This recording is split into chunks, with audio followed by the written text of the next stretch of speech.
There is a war inside the chest of every Taurus, silent, daily, waged without screams, without visible drama, because Taurus doesn't make a fuss about what hurts inside.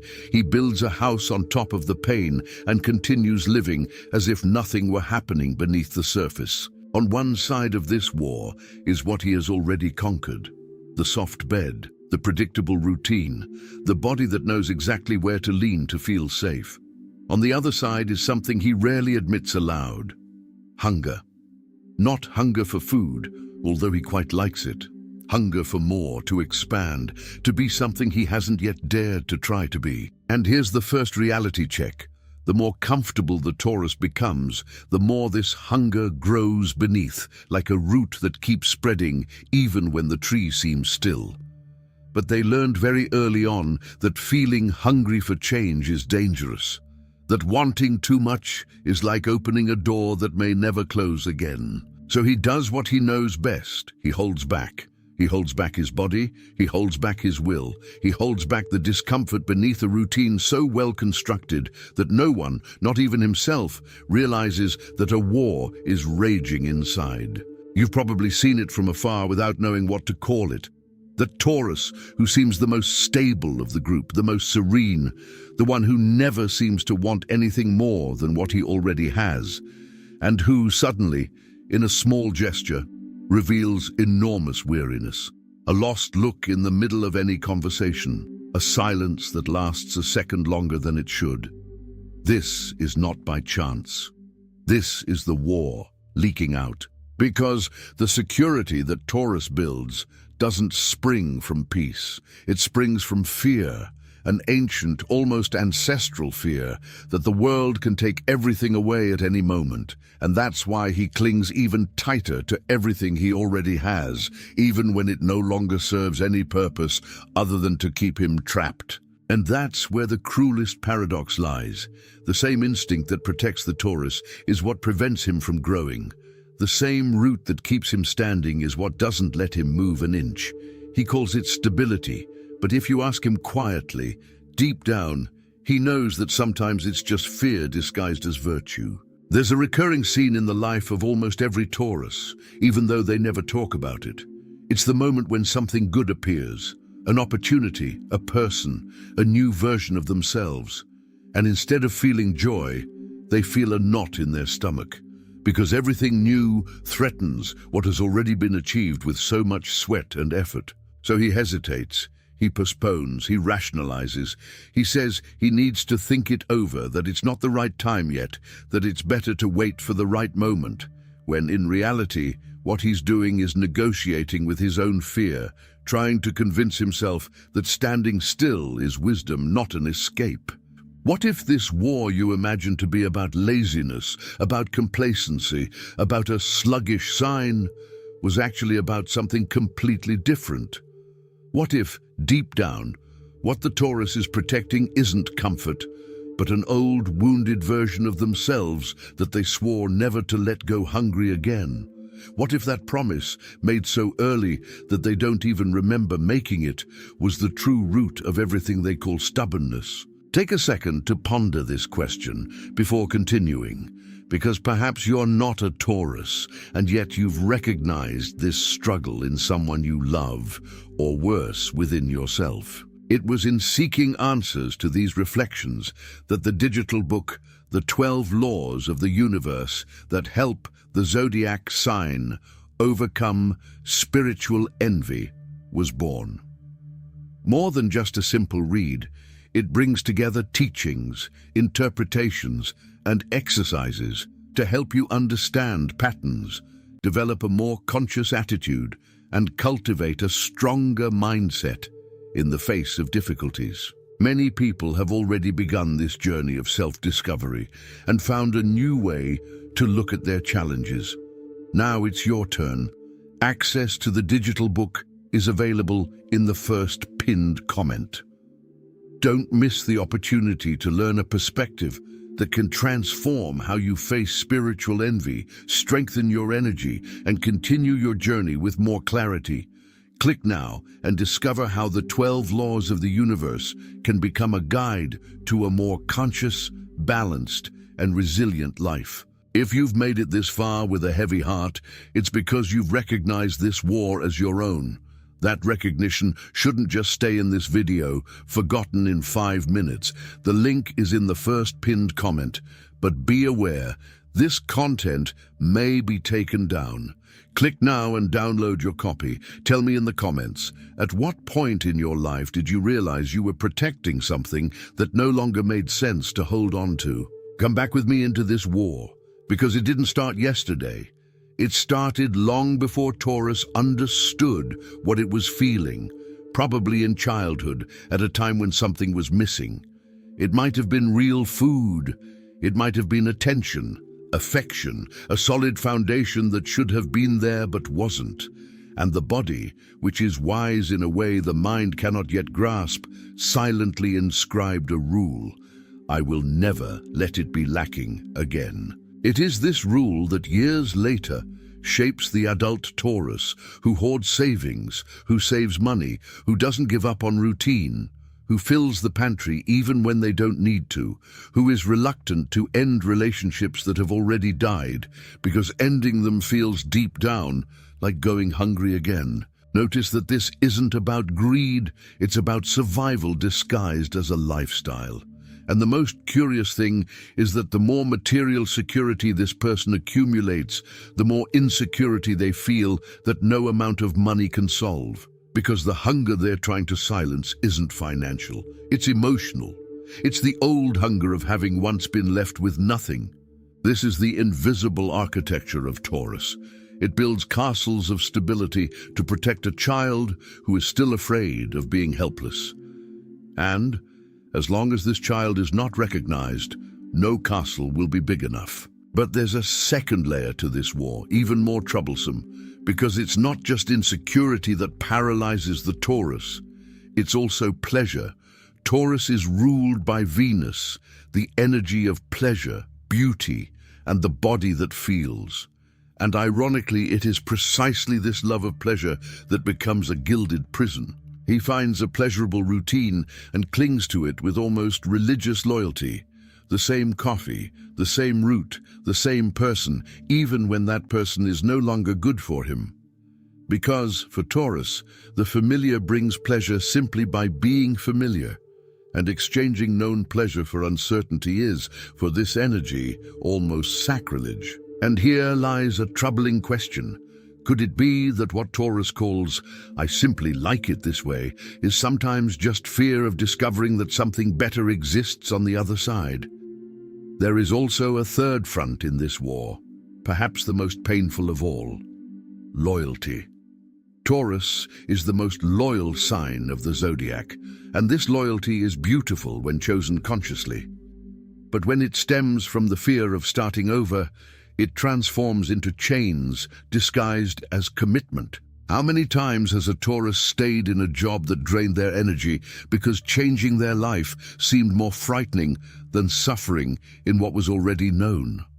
How many times have they held onto a friendship, a relationship, an old version of themselves, just because letting go felt like a betrayal of everything they had built? And it is here that war reveals itself in all its silent cruelty. Taurus fights bravely to protect that which no longer protects him. He defends the very walls even when they have become a prison, not a castle. Taurus's resilience is legendary. They can endure practically anything long enough to turn suffering into routine. And routine for them feels like security, even when it's actually just anesthesia. This explains why so many Taurians take so long to get out of situations that no longer make sense. It's not stupidity, it's not weakness, it's a protective system so well constructed that it confuses known pain with peace. What if Taurus's true courage was never about enduring, but rather, for the first time, admitting that they've endured too much? This question is the kind of thing that changes a Taurus person inside forever, because it breaks the logic they've used their whole life to stay afloat. Admitting that you've endured too much. This phrase may have touched on something you've been carrying for years without a name. This is exactly what the digital book, The 12 Laws of the Universe That Help This Zodiac Sign Overcome Spiritual Envy, is about. Because often, what we call resistance is actually a pattern we learn to repeat without realizing it. And that distances us from the real abundance that could already be ours. The material offers teachings and exercises designed for those who, like Taurus, confuse holding on with protecting themselves and need to relearn to recognize when it's time to let go. The last copies are running out, and access may be revoked at any time. The link is in the first pinned comment. The last copies are running out. Click now and begin your journey towards the clarity and genius you deserve. There's a scene that almost every Taurus has experienced, even without realizing the pattern. It's that moment when someone asks, "And you, what do you really want?" And for a second, a huge blank goes off. Not because they don't feel desire, but because somewhere along the way, they learned that desiring is dangerous, that it's better to be content with what's already safe than to risk wanting something and not getting it. This is the fourth front of the war, hunger disguised as contentment. Taurus has learned to call peace what is sometimes just well-dressed resignation. He says, "I'm fine like this," with such conviction that even he believes it, until his body starts sending signals that his mind insists on ignoring. A tiredness that doesn't go away with sleep, a weight on his chest on Sunday afternoons, a vague longing for something he can't even name. And what's worse, when this hunger finally becomes clear, Taurus's first impulse isn't to pursue it, it's to feel guilty for feeling it. Because if they already have so much, what right do they have to want more? And that's how guilt becomes the most efficient guard of the prison, more efficient even than fear itself. But there's a beautiful detail hidden amidst all this war. The same intensity that Taurus uses to cling to its prey is the intensity that, when redirected, makes it capable of rebuilding anything from scratch. The ground it treads on isn't just the ground of stagnation, it's also fertile ground, the kind that, when turned over, produces more life than any other element is capable of sustaining. The Taurus, who finally understands this struggle, stops trying to overcome their own desire for change and begins to use the same roots that held them back as a foundation for true growth. They discover that stability doesn't have to mean immobility, that it's possible to have deep roots and still extend branches to new places.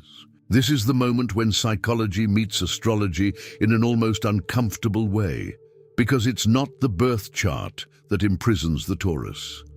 It's the story they carry, repeated so many times that it has become a personality trait. And stories, unlike fixed traits, can be rewritten. The question that remains is simple and unsettling. How many of your certainties about who you are were in fact decisions made out of fear so long ago that you've forgotten you ever made them? How many of your certainties were in fact old decisions made out of fear? This question deserves more than a second of casual reflection. The digital book, The 12 Laws of the Universe That Help Each Zodiac Sign Overcome Spiritual Envy, was designed precisely for those who feel that silent guilt of wanting more, even though they already have so much. That internal mechanism that compares, demands more of oneself, and sabotages one's own abundance before it even arrives. Inside, you'll find reflections and exercises to recognize this pattern and, little by little, stop feeling guilty for wanting to grow. Access is for a limited time only, and the last copies are selling out fast. The link is in the first pinned comment. The last copies are running out. There's another layer to this war that's almost never mentioned, the way Taurus deals with their own body. Because for this sign, the body isn't just a vehicle. It's the first safe haven they know. It's where pleasure resides, where rest happens, where they feel before any thought whether they are safe or in danger. And that's precisely why, when a Taurus's emotional life goes into turmoil, the body is usually the first to give the warning. Sleep, that is no longer restorative. A craving that has nothing to do with real hunger, but with an emptiness that food tries to fill and never completely fills. A stiffness in the shoulders that literally carries the weight of everything they refuse to let go of. Taurus rarely speaks about it in words, but their body tells the whole story to those who know how to pay attention. And the most interesting thing is that when they finally decide to face this internal war, when they choose to let go of what no longer serves them, change what needs changing, and desire without guilt what they've always wanted to desire, it's their own body that feels the relief first. Even before their mind understands what happened, their shoulders relax. Sleep returns. Hunger becomes hunger again, and no longer disguised anxiety. This reveals something profound about the nature of Taurus. They won't win this war by thinking more. They'll win by feeling differently, because in the end, the entire battle has always been about relearning to trust their own body as a safe place. Not because nothing will ever change, but because even amidst change, they have within themselves everything they need to feel at home again. Relearning to trust your own body as a safe place. This phrase might be exactly what you need to understand what you've been feeling for so long without a name. The digital book, The 12 Laws of the Universe That Help the Zodiac Sign, Overcome Spiritual Envy, offers, among its teachings, practical ways to deal with that constant comparison that the body and mind make between what you have and what you still desire. That spiritual envy that often isn't even directed at others, but at a version of yourself that you haven't yet had the courage to live. Access is for a limited time only, and the last copies are running out. The link is in the first pinned comment. The last copies are running out. Click now and begin your journey towards the clarity and genius you deserve. There is one last front in this war, and perhaps it is the most silent of all. The loneliness of those who never learned to ask for help. Taurus is so proud of its own strength that it rarely admits when it is exhausted. It prefers to carry the weight of starting over alone rather than appear fragile in front of those it loves. And so, living this internal war has become, for many Taurians, a solitary habit, fought in silence, without witnesses, without help. But notice something curious. The same sign that so fears losing what it has built is the only one capable of rebuilding brick by brick, with a patience that no other sign of the zodiac possesses. That is the most beautiful irony of Taurus. It has, within itself, exactly the tool it needs to win this war. But it has spent years using this tool to imprison itself, instead of using it to liberate itself. Because Taurus's true strength has never been resisting change. It has always been the ability, once decided, to see it through to the end without giving up. The problem was never the root cause. It was the fear of discovering where it could grow if allowed. And perhaps that's the most important turning point in this whole story. Realizing that true security doesn't reside in what you accumulate, what you keep, what you repeat until it becomes a habit. True security lies in knowing that, even losing everything, you would have the ability to rebuild again, because that ability has always been within you and not in the things around you. When a Taurus understands this, something changes almost physically. They stop holding onto the world so tightly and begin, for the first time, to trust their own roots. Not because they are immobile, but because, even underground, they have always known how to find a way to keep seeking the light. This is the war that almost every Taurus faces, and that almost no one talks about because it doesn't make noise, doesn't cry for help, doesn't seem like a war at all. It just seems like stability. It just seems like a way of being. But beneath each fiercely protected routine, there is a person learning slowly, in their own time, that holding up the whole world has never been the only way to stay standing. And if you've made it this far and recognized some piece of that struggle within yourself, perhaps this is the first time someone has named it aloud. Not to fix you, because you were never broken, but to remind you that the same root that has held you this far also knows, when you allow it, how to grow to places you haven't even imagined yet.